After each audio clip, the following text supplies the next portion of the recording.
Okay, good morning, everyone. Welcome to House Human Services. We are going to take up the discussion, and yes, the time has come for decisions. So we I can see that a bunch of folks have been sharing language in emails. So we are not putting the language on our committee webpage at this point in time because all of it is in very draft form. And so I just wanted to be clear about that. So I was just gonna say, let's have health department go first. I thought so. Yeah. Because Where's your partner? He's on the phone outside. Okay, It's the It's the simplest, easiest it's the one. smallest, it's the most, other things happen. until we get to H218. Yeah, exactly. Uh, All right, so, I did email it out so people can look at it. Let's see, we're looking at B311. Shall I just start in? Yes, yeah. B311, B312, and B313. In 311, we're not even addressing anything there. That's just all straightforward, mostly administrative things. In B312, we're the only really strong number for us to consider is the number that the governor has taken out of the recommended, his recommend. And because he's moving it, he's recommending we'll move to 218, H218. So we'll have that discussion in another month. Okay. And at this point in time, we don't have any objection to moving that to 218. Oh. And Okay. that, just for people sitting around the room or watching on Zoom, 218 is a bill that we'll be taking up again later today, this morning.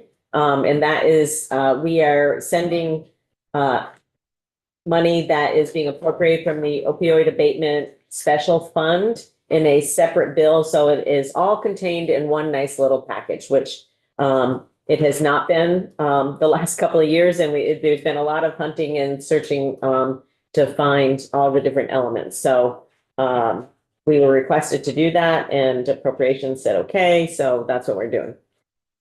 Okay, so then the next in 313, there will be also, there are going to be some questions. We need to speak with Dr. Levine later today to clarify a few things, but there, we're at this moment looking at the cannabis funding, which is it was $3 million out of the general fund and an addition of 6.75 million.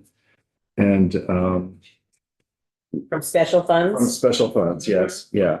And so we're not recommending any adjustment to that at this point. Any question?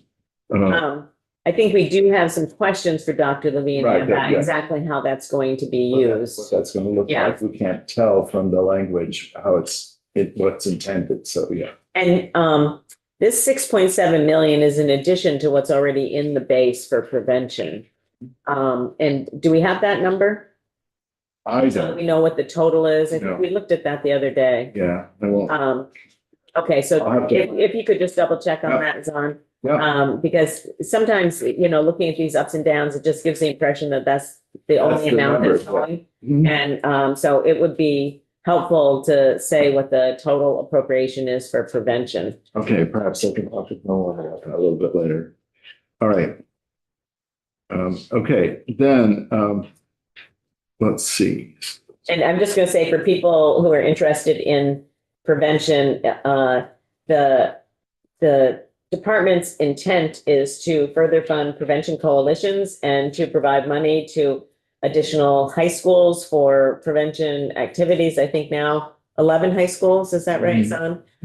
Receive funding out of however many dozens of other high schools that we have. And last year we had a lot of discussion about whether or not that was in fact the best use of those resources. And we really did see in Coventry, actually, up in the Northeast Kingdom, a very innovative program, but it was from a treatment perspective.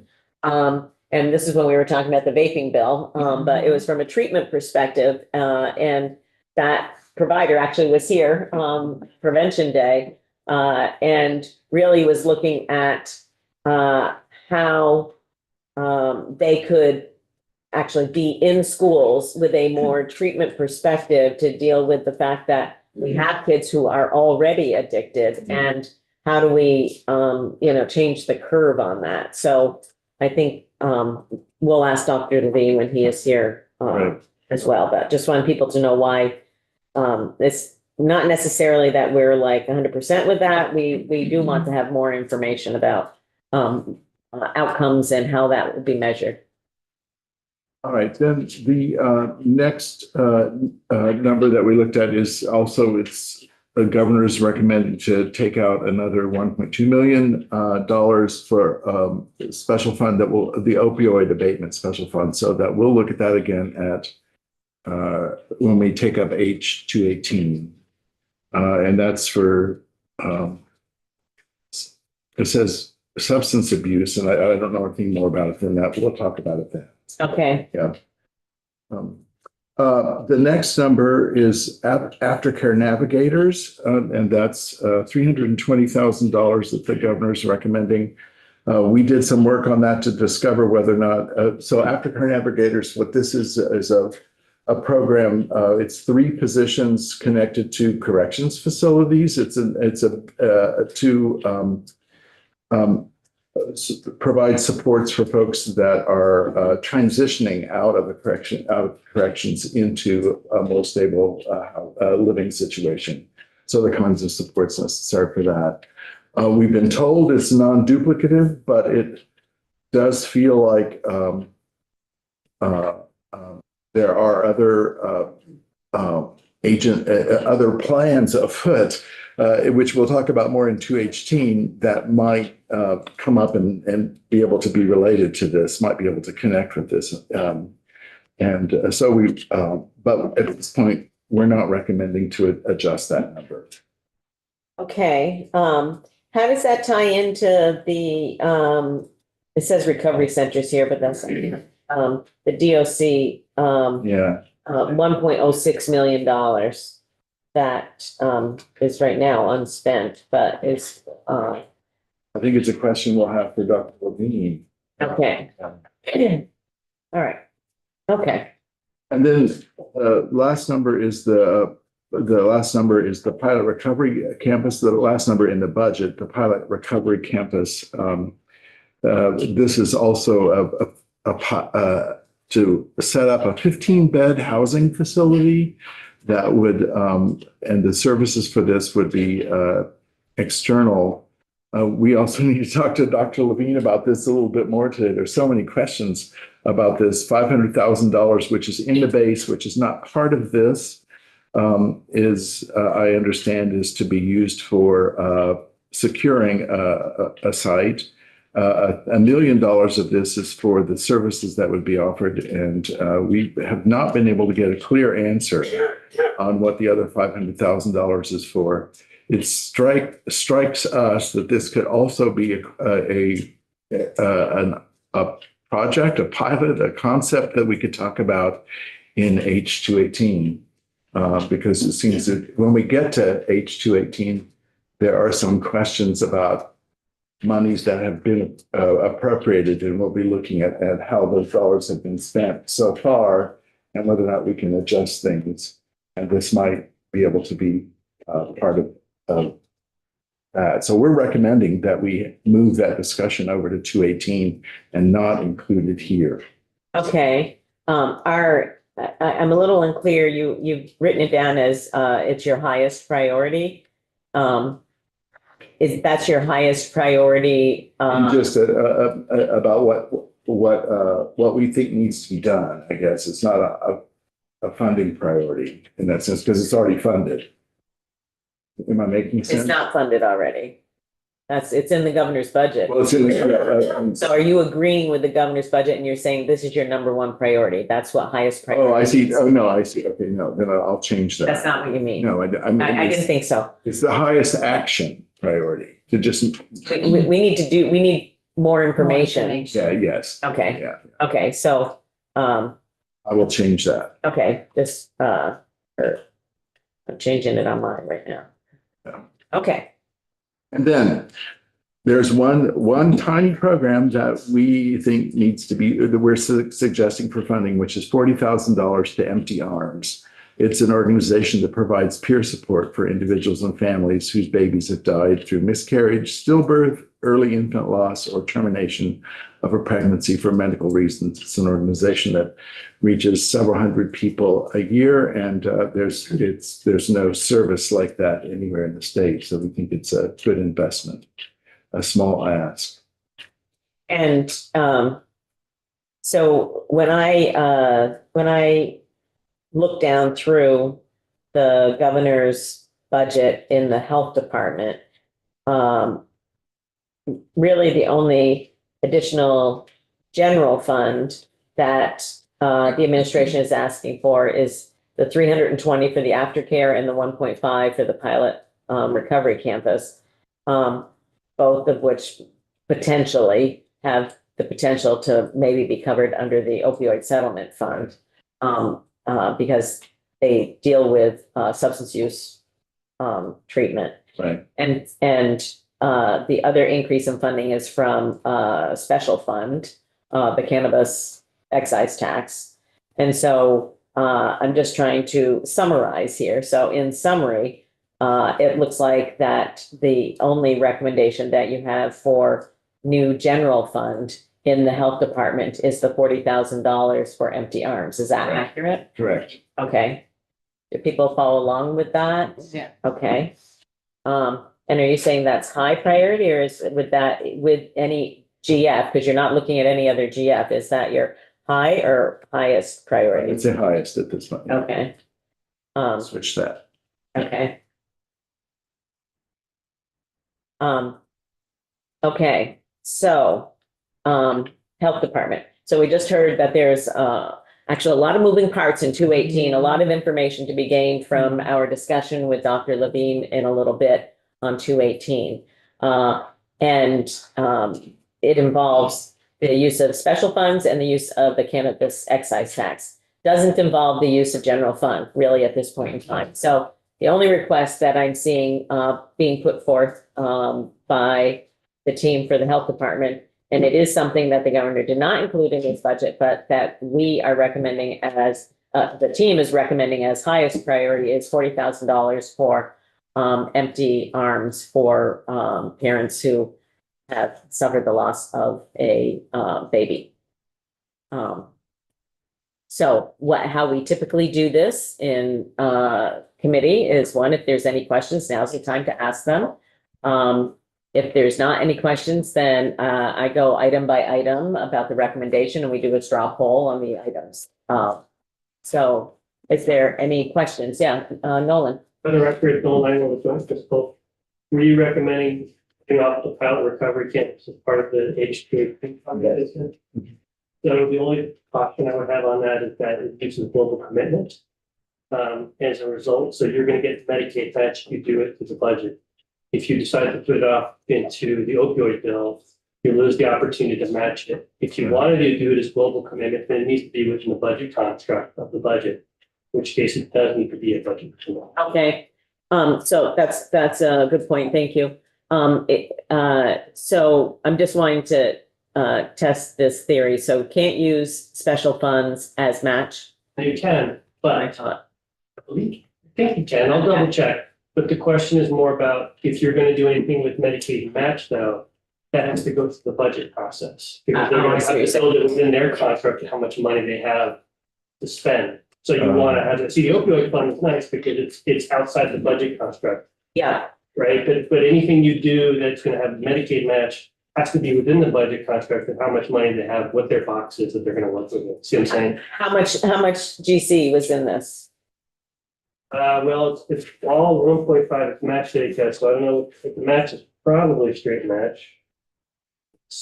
Well, except for we don't know if some of this might be for property acquisition. Yeah, it could be a mix, so I have to find out. Yeah, Okay. I don't know. that was already, I thought the property acquisition was already in a different place in Base. He gave me a note about that the other day. Yeah, The other was up in section the 1100. B11. One time, that's not base, that's one time. That's one time. Okay. Okay, so the 1100s are one times, and Yeah. so there's 500,000 there. So this is actually a $2 million ask, is that? I mean, It's to what be it- fair, because we it's should be what- looking at yes. one time And and, one time is general fund, the 500K is general fund, this 1.5 is local commitment. okay. And so, I don't know if it's met the regular rate or the admin rate. I have to look at. okay, so, I'm gonna make a note here. So the 1.5 is gross, and it's and it's a global commitment, so I'm just gonna make that, I don't need to put the number in here right now, okay. Probably around 632,000 with a straight match. Okay. Okay, so that's, so after our discussion with the commissioner around 218, then we'll have to come back to that. Okay. And I think that, did the team, have any discussions with, people in the, recovery Mm. world out there? One of the questions came up is like, if this was something that was a priority, was it discussed in the context of the opioid abatement Right. settlement fund? And if so, then why wasn't it funded there? And, there might be questions about, global commitment and Medicaid and all that kind of stuff. But so did you all have any conversations with people in the recovery? I did, and the sense I got was that I talked to one person, and she recommended that their stance on she didn't actually have very much to say about this. She didn't understand what it was about, and she understood the plan that they've made, the recovery plan they've made, put forward. She was standing behind that and felt like perhaps she thought there might be some sort of overlap, and it might just not make sense, really. So the answer is no, it doesn't sound like that this came up. I mean, I didn't notice it on the list of the considered items, because they didn't fund all the items that were requested, bless you. So, Okay, so while you were out of the Yeah, forgive me, sorry about that. Eric, no, that's okay. While you were out of the room, we essentially said everything that has substance use, opioid related, that we were going to have that discussion with Dr. Levine when he comes in around the 218. Mhm. And then as a result, as well as the special fund for the prevention activities. And then as a result, the $40,000 in general fund moved to the highest priority as your team's recommendation for empty arms. That seemed That's accurate correct. to you? Okay. Okay, are there any other questions? Yeah, go ahead. A process question, Madam Chair. You're going to be asking us with respect to the individual areas that we looked at to rank, and then are we rolling them up globally?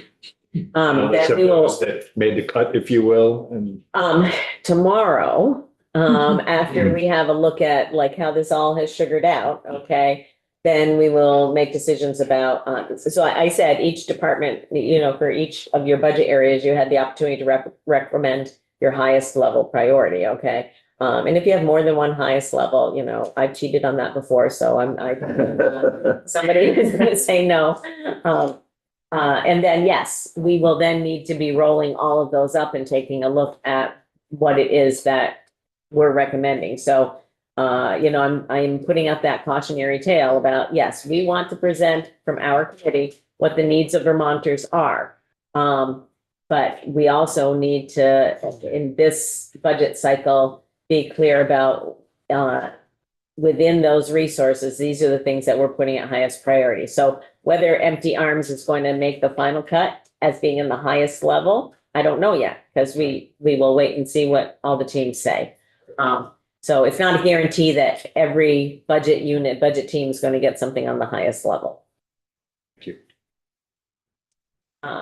Okay, so, but for this one, at this moment in time, and I'm just making sure that everybody understands, this is not committing you to saying we're funding this, because we will then look at this again, in total tomorrow, when we have decided on all of the sort of highest level items. So can I see by a show of hands, and you can show your hand there on screen, Brenda? Yeah, do you have something So, first? yeah, if I could just add one other thing, I know within section 313, there's been other requests made by the Vermont Recovery Partners of an increase for their base funding for their recovery organizations, as well as 360,000 requests for their recovery residents. And as we're aware, those are two separate entities, the recovery residents and the recovery centers. And what they're receiving now probably is not going to be adequate, and especially if there's been a lot of discussion, and AHS has also mentioned to it that they'd like to see an expansion in regards to a couple of recovery residencies being put into place. I'd like to see if we can somehow get that necessary funding to help them with their expansion of their capacity and their infrastructure. We do recognize that they are, the recovery residencies as well as the recovery centers are doing very impactful work to help us with the substance abuse crisis, and to be able to strengthen those programs will be a great benefit to all Vermonters, as well as those that are struggling and vulnerable for this disease. So, so we did appropriate 1.2 million to recovery residences last year. That they apparently have not yet received. I don't really understand that, but we're going to hear a little bit more about that. Okay. Pardon? Brenda has a question. Okay. And the same is true with recovery centers, 1.06 million that they have yet to receive. According to the spreadsheet that Nolan is going to go over with us before Dr. Levine gets here. So I guess I'm unclear about if you're making a proposal. I don't see anything on your sheet that makes a proposal. Yep. I'm going to plop it on the sheet and I'm going to make that proposal. Okay, then we will come back to you. Terrific. Thank you. Okay.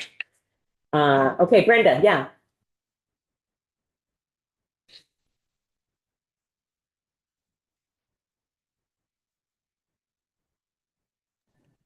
Can you hear me? Yes, Is the straw vote on all presentations? we're going to do a straw vote on all of our presentations, yes. Because No, right now, we're just doing the straw vote on the health department. on Zon's, Yes, Zon and Eric's. just Zon and Eric's right now? Yes, that's because Okay. that's the only one we've heard so far. Okay, thank you. Okay. And what I am hearing is that the team wants to amend their presentation. Could we come back to us, because I think it's important that I get with on for a couple of minutes. I think that sounds like an excellent idea. All right. Do we have a Okay. moment to step out? You can do that at break. Okay, Okay, so we won't take the straw vote right now. Okay, thank you. all right. Okay, let's move to, I'm gonna save DCF for last. Let's move to Dale. Oh, hey, that's us. Right on. Right, Do we have something in our email from you? yes. Okay, yeah, So most of what the governor has proposed, we have agreed. There are a few things that, actually everything in the proposal, there hasn't been a lot of changes except for increased utilization, conflict-free case management, I could say that. And then some bargaining agreements that, are in each budget line item. One of the things that is in the proposed budget, which we just dealt with in the BAA, was an increase of 24 million in increased utilization at nursing homes. And they have moved that into the budget moving forward so that we are not going to see that again. So we've upped our utilization rates for nursing homes by 24 million in the proposed budget. So we're good with that. okay, so I would like to see, because it's such a large amount. It it's is. a large amount. Even though you're agreeing with it, I would Yep. like to see it on the chart, and we'll write Do you want everything that he's proposed in our chart? Yeah. Or All, just, yes, no, yes, everything that is in the ups and downs. Yep.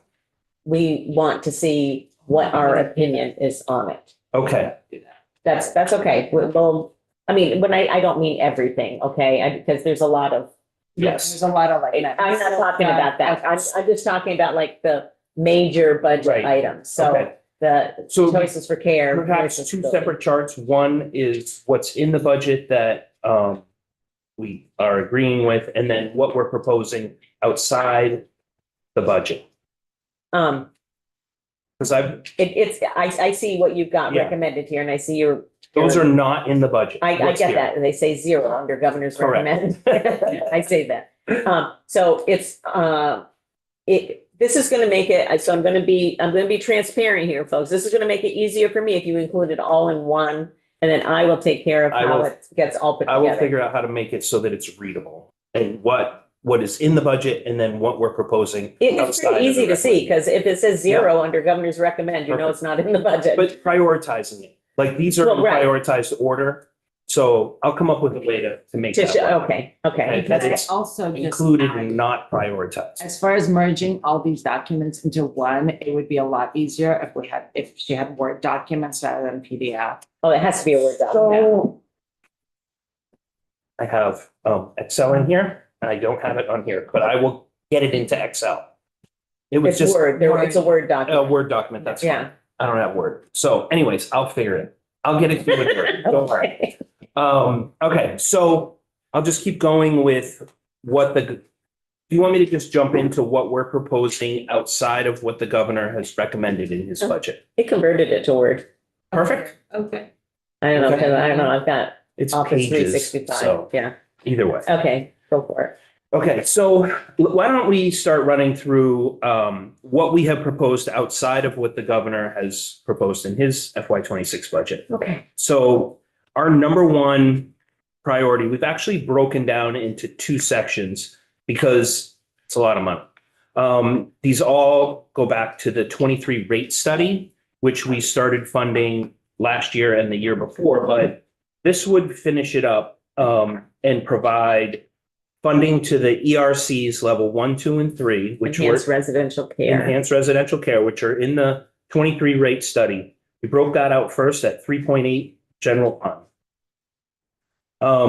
Then we included kind of as our one, I don't know why I put an N there, but it's one, it's kind of our second priority. 1A and 1B. 1A and 1B, but they're both ones. Yeah. These are both out of that rate study. So these are personal care, homemaker service, respite companionship service at 2.2. Okay, So collectively, these are basically one line item.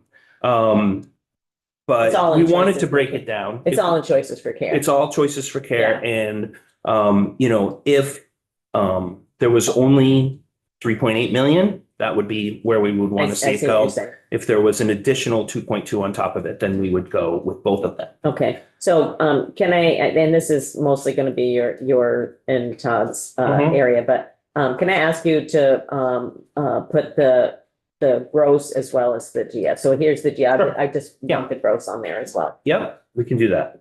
Thank you. Okay, so I called it number 3 in our list, but it's kind of, And I'm sorry, can I back up Yeah, of a little course. bit? Because we have 6 new members on our committee, could you just say a little bit about that rate study? yeah. So, just like we did in H13 that we just passed this session, in the past, we've tried to have a look at the rates to actually get a pretty definitive amount of what it costs to deliver these home and community-based services. And so back in 22, we asked in the budget for a rate study on a portion of home and community-based, which we received in 23. And then we started funding it in 23 because it's such a large amount. We've kind of broken it down over the years. This is kind of the last piece of it. Moving forward, now that we passed H13, should that go all the way to the governor's desk, we'll start seeing rate studies on a more regular basis so that we don't get behind like we've been here, or at least we know we're getting behind because we're trying to catch up to 23. So this isn't 26 rates. This is basically bringing these home and community-based providers up to what it costs to deliver the services in 23. Right, So three it's- fiscal years ago. So these are not current Right. rates. Okay. Any questions on the rate study? And the rate study is also on our page, so you can see it. And then it's basically just the 2 pages of it that's on our page. And I'll put in the gross. Mhm. Any questions on that? Okay, so the next thing we proposed. I guess I do have a question. So you said that the governor's budget recognizes that there was a missing of the mark, if you will, last year of $24 million for nursing homes. And so that's included in the base this year. Yeah, so that's I the would anticipate, utilization rate. I would expect that they didn't anticipate missing the mark when they set the 25 budget. Correct. So is there a sense of the degree of confidence we have that are we going to see something I don't have- in the Budget it was- Adjustment Act? It was considerably less. Will we see a need in the BAA for increased utilization? Is that your question? Are we gonna see it go up higher? Probably not. We don't know is the answer. Yeah, I mean, this is, the good part. Okay, so I'll start with the good part. So the good part is that the increased utilization that we saw in BAA, they actually included in the base. Mhm. Okay, so Yeah. they don't see it going down. Okay, last year, when we considered the BAA, we also had a jump for utilization. And it did not get included in the base. And so, which is why we had yeah, Okay. this big jump in BAA this year. So the good news is that they have now included it in the base based upon utilization that is more accurate. Is it totally accurate? Right. It's still a guesstimate, it's still an estimate of what will happen. But it is much, much closer than it would have been had they just left the base at where it was. and I'm trying to pull up the FY 25 budget so I can tell you. I don't have it in front of me, but Well, that's fine. I think that Trying to gives get it me, before- I just wanted to see if there was any thought we wanted to give to action to ensure we didn't find ourselves in the same situation. But it sounds like by including this in the base, it Well, hadn't been You previously. mentioned that. We do have some suggested language about emergency financial relief. which I'll get to later. Yeah, But, yeah, that's why I didn't bring it up. yeah, now. no, but I think that also will play into it, into why we may not see a need in the BAA for additional utilization in 27. No, it'd be 26 BAA. Yeah, great. Okay, so our next line item is home share. And so obviously have a serious housing problem, especially for older Vermonters. And this is an opportunity to expand home share up into the Northeast Kingdom where saw a public assets report come out recently that said there's 6,000 more older Vermonters in poverty, and for them to stay in their homes, allowing someone to kind of move in and help them offset the cost of staying in their home, because a lot of communities don't have housing for older Vermonters in the village centers on our fixed route transportation. I can go through hundreds of reasons why we should be focusing on this, but this is an opportunity to kind of help with access to housing, to keep people where they are housed if they are overhoused, especially in a rural part of our state. So 235 to expand that up into the Northeast Kingdom. Is that general fund? Yes. And how many people would be served? So good question. Could you put that in your detailed recommendation? Yeah, and there was a report that showed how many we had in the past.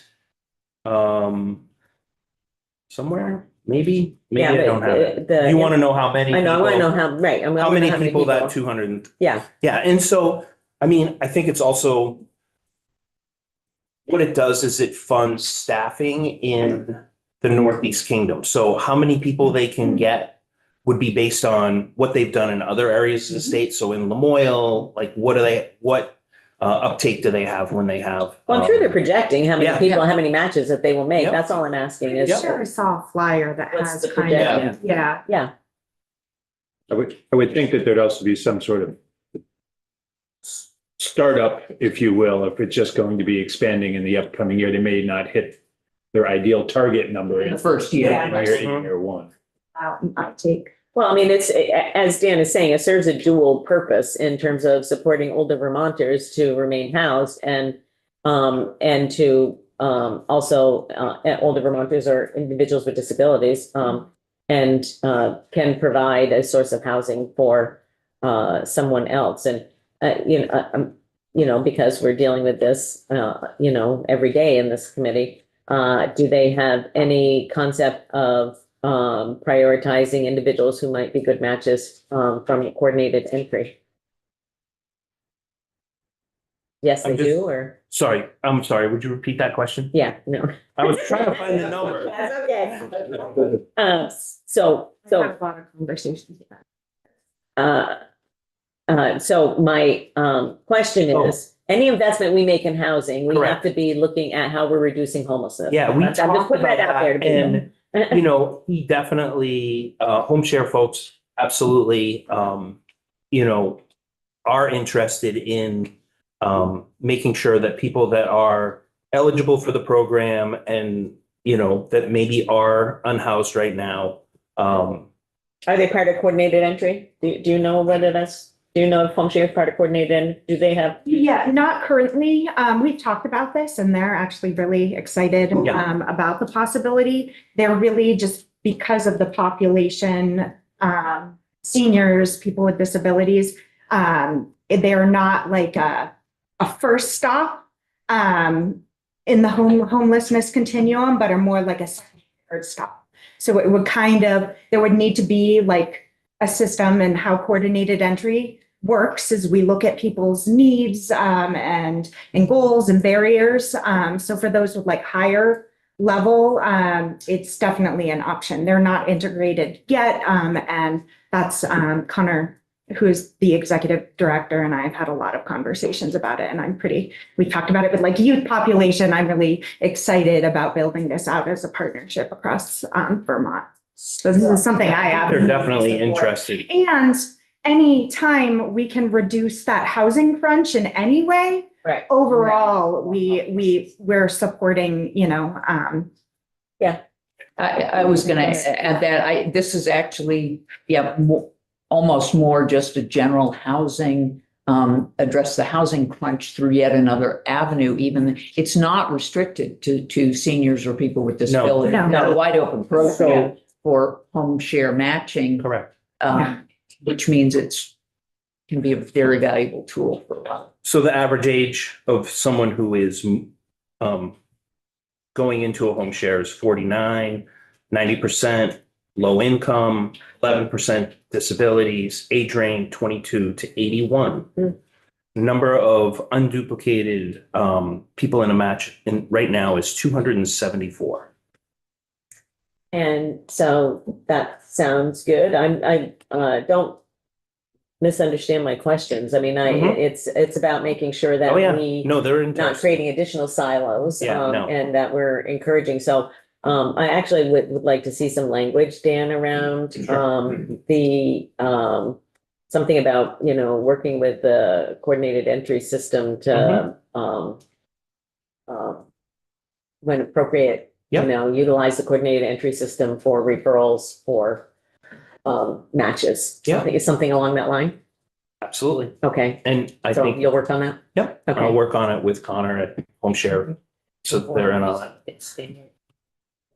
Oh, good, because that is what I want to do.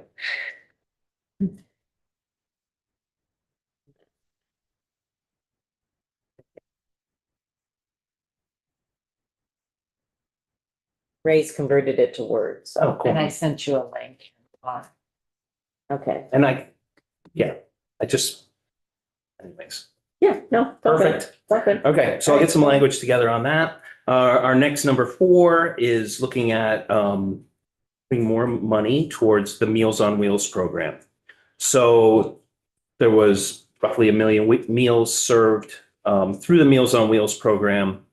Average cost per meal is $13.43 out of a rate study that was just conducted by Dale.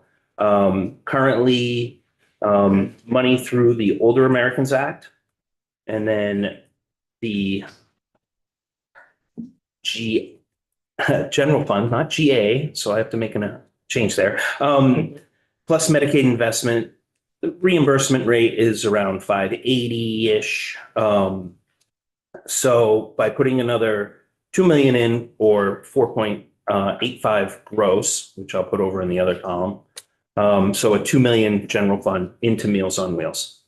And again, just for transparency, I do work with these Meals on Wheels programs through the Vermont Association of Senior Centers and Meal Providers. So 4.85 is the gross. Correct. Dan, would those who are serving Meals on Wheels currently do grant work and others philanthropic avenues Oh, yeah. to pay the balance?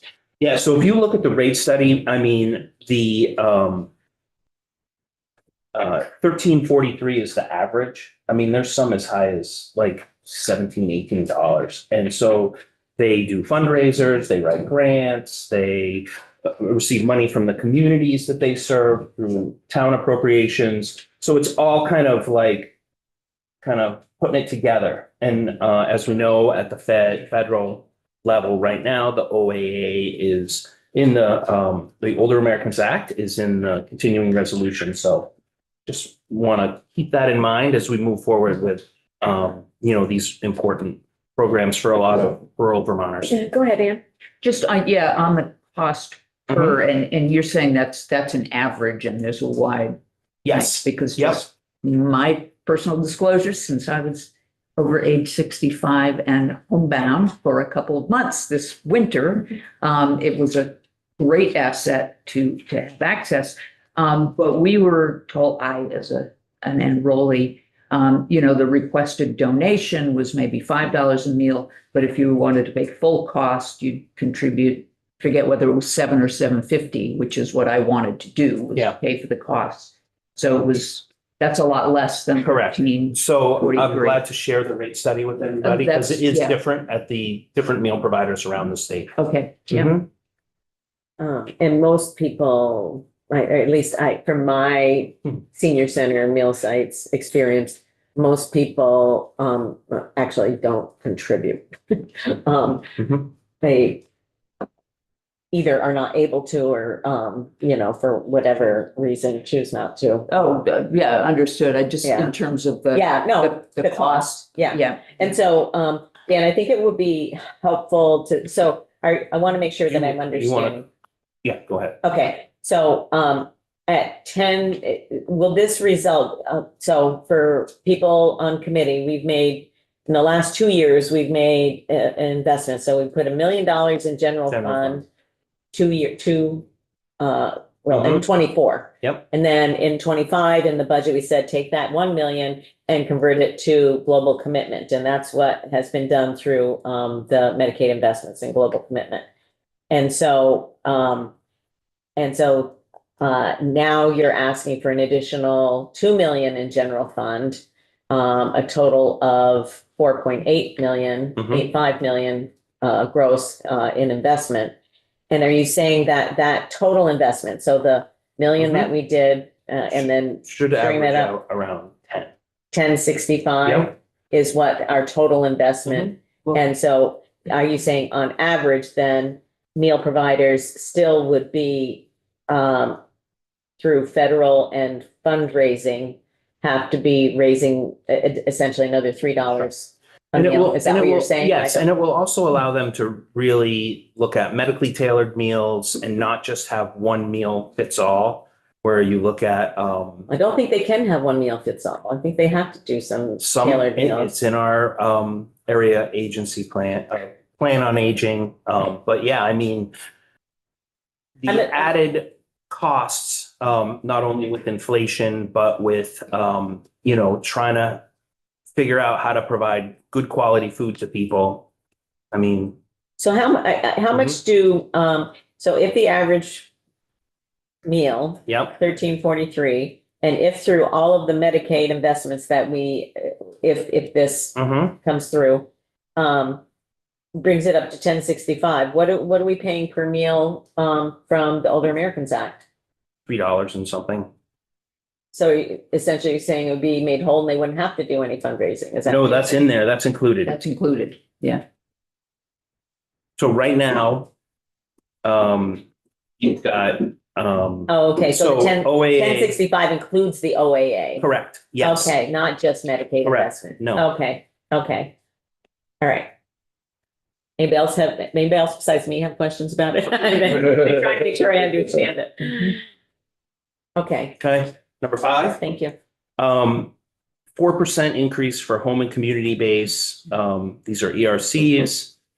And designated agencies, specialized service agencies, adult family care, ACCS. So this is a 4% rate increase. Costs more to deliver these services. So, in order to not fall behind, this is what we would be looking at to kind of just provide them with 4% over what they are currently receiving. I think that healthcare is going to be recommending 3%. I was just speaking to her and she was saying 4. She said 4, all right, Yeah. yesterday she said 3, okay. Okay, So, this is just trying so to. it's all the home and community-based services that we Correct. passed on H13. Correct, essentially. that's that. Okay, so again, it's an effort to try to, with the information that we have, which is insufficient, I'm going to be perfectly honest about that, because we don't have a rate study We don't. to fall back on. This is the attempt to try to not fall too far behind. Yet we don't really know how close we're meeting costs on this, Correct. because we don't have the information that H13 would provide us. And if you notice, it's like down at 5. Obviously, our most important is to take a portion of those and bring them up to at least 23. This would continue to provide a inflator to be able to, so that they could not keep falling behind. Right, I'm understanding that. So it does include some of the people in your your highest. Yes. Yep. But that's only up to 23 rates. Correct. Yeah, I understand. Yeah. And So I was just going to reflect on this, the conversation we had in committee with the agency around they couldn't afford to do this because they didn't want to cut services that state directly provides. And if they level funded those state provided direct services, that would mean having to cut. So this is not actually saying we want to increase those services. It's saying we don't want them to have to cut services because in fact, it's a cut if they're zero funded, as the administration pointed out in discussing what was being done on the direct state provided services. yeah, and to actually elaborate a little bit more on that, in the state's budget, you recall, because you've all been looking at it. So things like fee for space, things like Agency of Digital Service Infrastructure, increase in those fees, the Pay Act, all of those, you saw increases in the state's budget for the state's workforce. Those are all the same kinds of increases that home and community-based service providers have, but for which there was no budgeted increase. And it is an unequal system. If the service is provided by a state employee, then you're going to get all of those things built into the budget. And then if it's provided by a designated agency or a AAA or a home health agency, every year, frankly, they're here trying to convince the legislature to do something because the administration has not done anything with that. And it's just, and you'll see some language around this in a little bit, but it is grossly unequal. And it's something that we have to do something about and recognize. And if that means that in the future, I don't want to do it today, but if in the future we need to make some decisions about what it is that we actually purchase, we Mhm. may need to do that. And given what the feds may do with the Medicaid program, who knows what that is going to entail. So, but I think we have to stop this madness of the inequity of, if it's provided by a community-based provider, They have no inflation. they have no Yeah. inflation that I'm wondering- impacts them. I'm wondering if it should say, to make it clear, say there, because rate increase makes it sound like we're Yeah, it's Correct. cost of living upping increase. as Yeah. opposed to, Yeah. to COLA. base, Yeah, Yeah, base inflation. Yeah. I'll reword that. I have Yeah. 2 questions. Yeah. You said earlier 5 over 23. I don't even know what that meant. Say that one more time? You said that you'll see that it's 5 over 23 or something. I didn't know. FY 23. Oh, So it's- the Oh, yes. So number what's- one, the two number ones. The I'm two sorry, number Dan. ones. Okay, No, go ahead. No. Go ahead. Are you sure? The two number ones, only bring us up to FY 23 rates, Correct. because that's when the rate study. Oh, I was see. completed. Okay. Yeah. And 5 gets, I see. Okay. Just increases it, Okay. All right. Inflation for everyone. Inflation for everybody. And then, but all those are not included in 1 and 2. okay, right. Okay. I understand. All right. Because we've already, like ACCS, we brought those up to what the rate study said.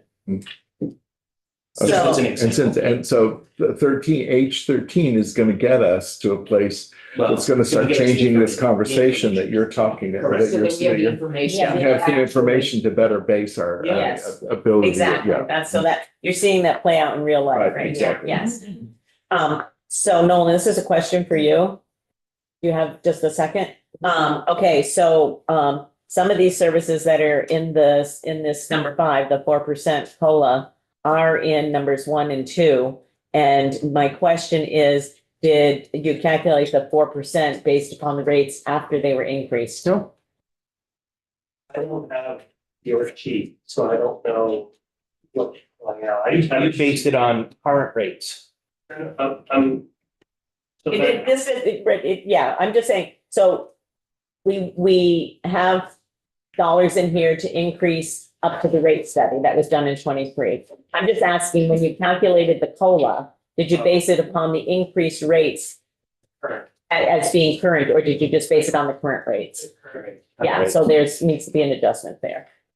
The 4% COLA would need to be calculated. I guess it depends upon It when you depends if did. they put it On in. top of. Depends if we voted in. Right. Do Do you understand what I'm saying? Yeah, I think so. The multitasking, you're asking for 2 pieces, right? Yeah. You're asking for it to increase based on the rate study and then a 4%? Okay, so that's 2 different asks. Yeah. Yeah. and What we they are have different here tasks. is just based on current Yeah, reimbursement rates. Yeah, that's right. Yeah. I'm just saying it wouldn't be accurate if we, Mhm. it's not gonna be a huge The amount. cost, It's yeah. not a huge difference, but I don't have that number. yeah, no, I just wanted to know what the process was that was used. Okay. But we would need to change that process. It's gonna mean this number is a little bit higher than 11.1 million. That's all. One more question. Sorry, Jim. What is on in the box where it says 11.1 million? What is the 26.2? That would be That's the total. The total. to the Yeah, gross. so that's Okay. once you add the Medicaid. Do we know what the increase to get it to where you want it to be? Or what do you want the base to increase to before you go to the 4%? Is Right. what's the percentage, to get from current to where you want to be the baseline? Because I can do the math, but I know that difference. I don't know Well, that. that's enough. You forward that to Nolan. It'll make sense when you see what. he's Yep. got Okay. out Here. Can I just share a link with you from OneDrive, or you want that as an attachment? Do you care? Okay, Dan.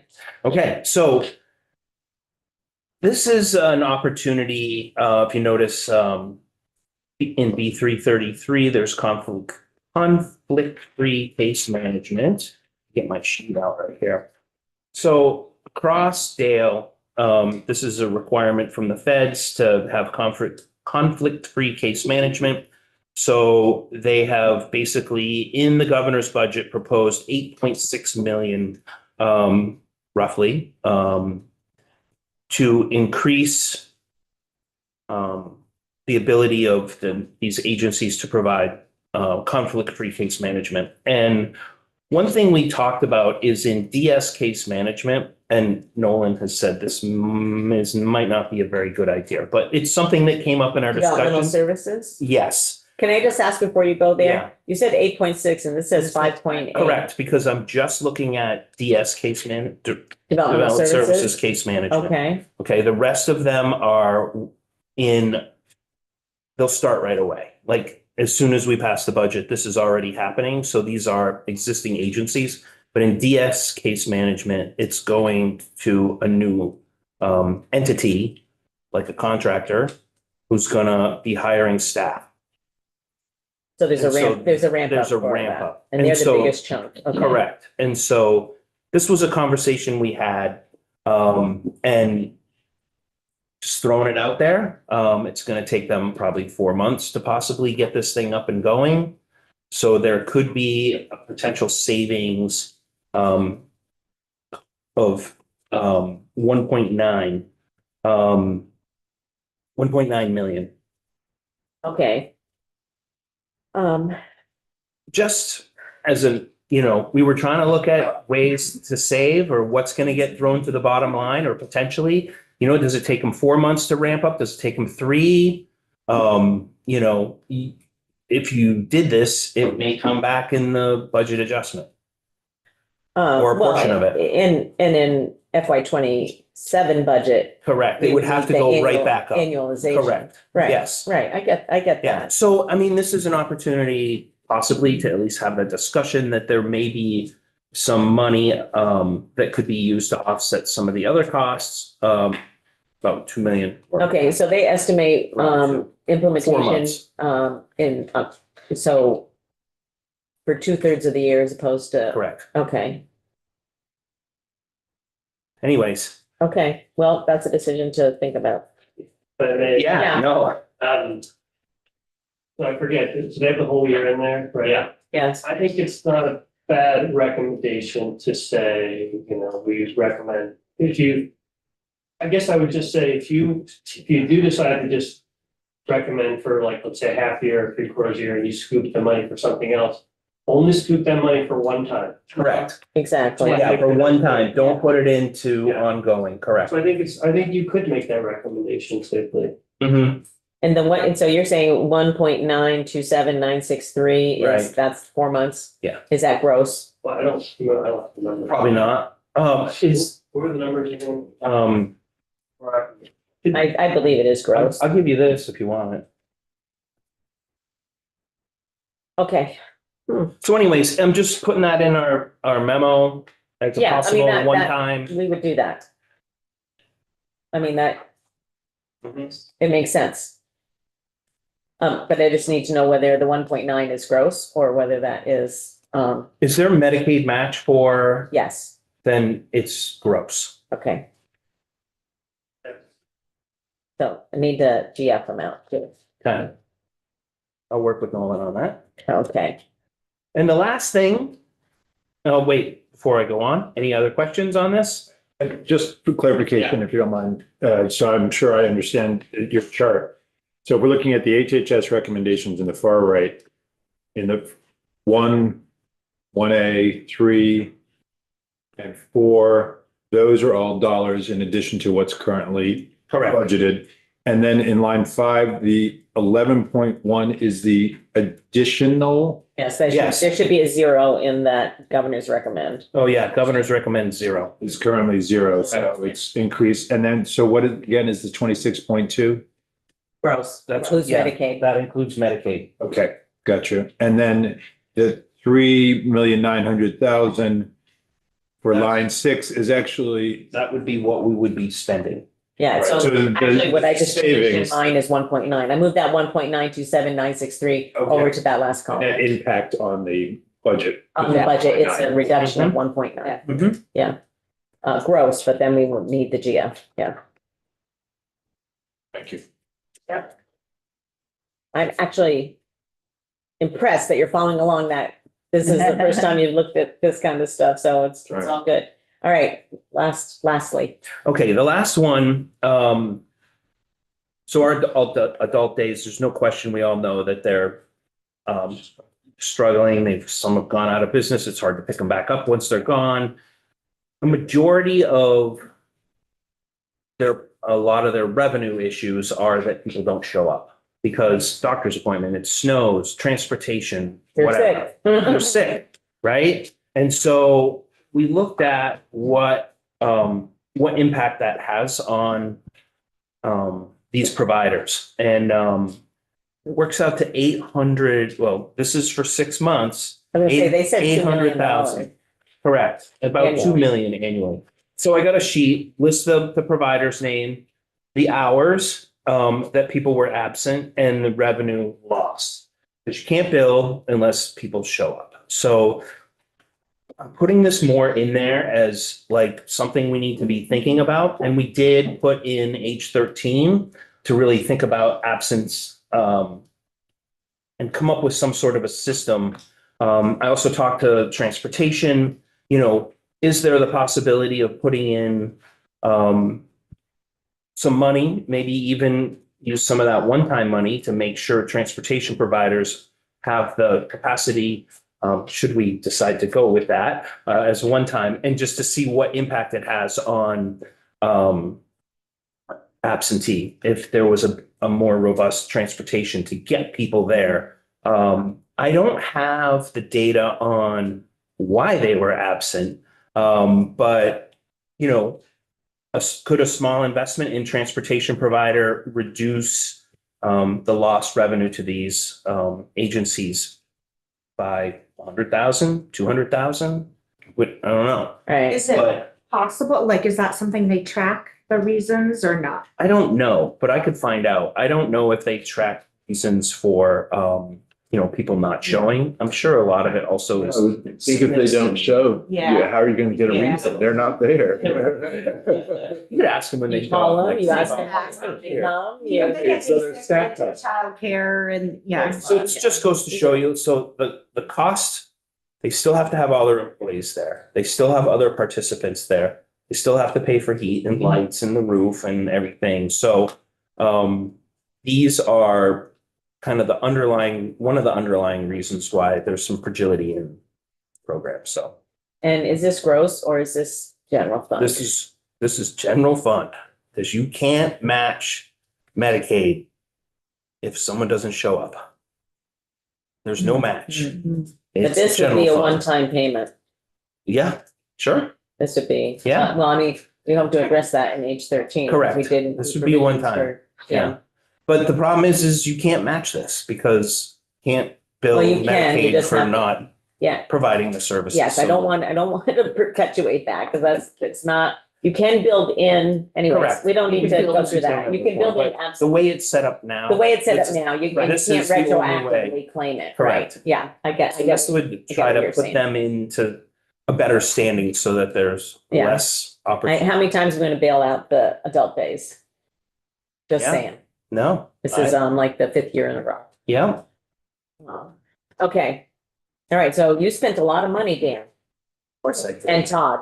I'm not done yet. No. We're You're not done. done? You have some language that we want to talk about. To that point, Madam Chair, just trying to get some context, Dan, I don't have, this portion of your portion of the budget in this form in front of me. What is the total that you have? Is this, you're adding X number, a million here, is that to a 25, a 50, 150 million? Oh, how much money are we putting into adult days? No. It's your full day. How much is the total ask? No, the total in the Dale budget that you made changes to is change on what? How much? What percent are you asking for increase? in You terms of- increasing Dale's Oh. overall budget by 50% or by 1%? Yes, thank you. Correct. So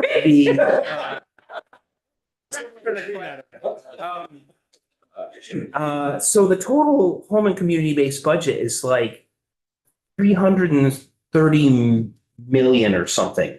I mean, it's You can up find, you there. can find it on our website under, Yeah. We're not going up a lot here. But But also, if you looked at all of them, it's like 336 or something like that, 336 million. but in terms of the Dale that budget, is it, that for instance, the DAs and SSAs, Yeah, that's full, that's not just the Dale part in Correct. that number. So it even goes beyond just the Dale Yeah. budget in some of this. The home and community base is like, 336 million. Okay, just was looking for context. That's. And one thing to put in, That's a good I call. wish I still had it in front of me, but yesterday I looked up back to 2020 and it was like 200, just over 200 million in 2020 was the community base budget. And now it's 330. Are you including developmental services? No, Right, so I'm just encouraging that Yeah. that's home community based, so, correct. it's not, that's why it said it. Yeah, this is just that B3, the 334. Yeah, you're talking about choices for care. Correct, choices for care. Yeah, that's not all home and community. Nope, it is based not. Good point. So just for context, the full Dale budget is 783 million. 783 million. Yeah, go ahead. Go on. For the record, Noel Manlock. So if 1% for all the community-based services gross is 6.6, that's 656 million total. The 1% of, if you divide, if you do the reverse math, that's what the total all the community. This is less than. And your total budget, including a bunch of some other That's things. across all the Yes, areas. That's probably, 783. right, Million, that's probably according central to their- office and everything in there. It PAs, includes, SSA. yeah, it includes both rehab and DBVI and all of that, yeah. Big chunk. It's a big chunk, so, I don't, you can figure out the percentage, I don't know what it is, if we added up all of Dan's costs. Less than. So I want to make sure that I'm interpreting what you have here accurately. So you're saying your top level priorities are implementation of the Correct. FY 23 rate study? Yep. I mean, that's what I get out of this. Is that accurate? Yes, okay. So essentially what we're saying is before we add a bunch of other things, we should be shoring up the existing services that we have. And for which we have actual data Right. to support. And hopefully in future years, because of H13, we'll have. We'll have more data. Okay. And that you are recommending, on a one-time basis, that there's 1.9 gross, Mm-hmm. for delay in implementation of conflict-free case management for developmental disability services. Is that right? Mhm. And that's it. And the adult day absence reimbursement would be a one-time Correct. cost. Okay. All right. So I'm revising our process. We're not going to vote on anything right this moment. We're going to put this all together after we've heard from everyone. And before we move to DCF, do you have anything else, Todd and Dan, I about do, well, about- not on money, on language? some language I Well, have. we're going to look at all the language together. Perfect. After we go Because through the numbers. I got some more work to do on that. Okay. All right, let's take a 10-minute break, 20 after, 12-minute break.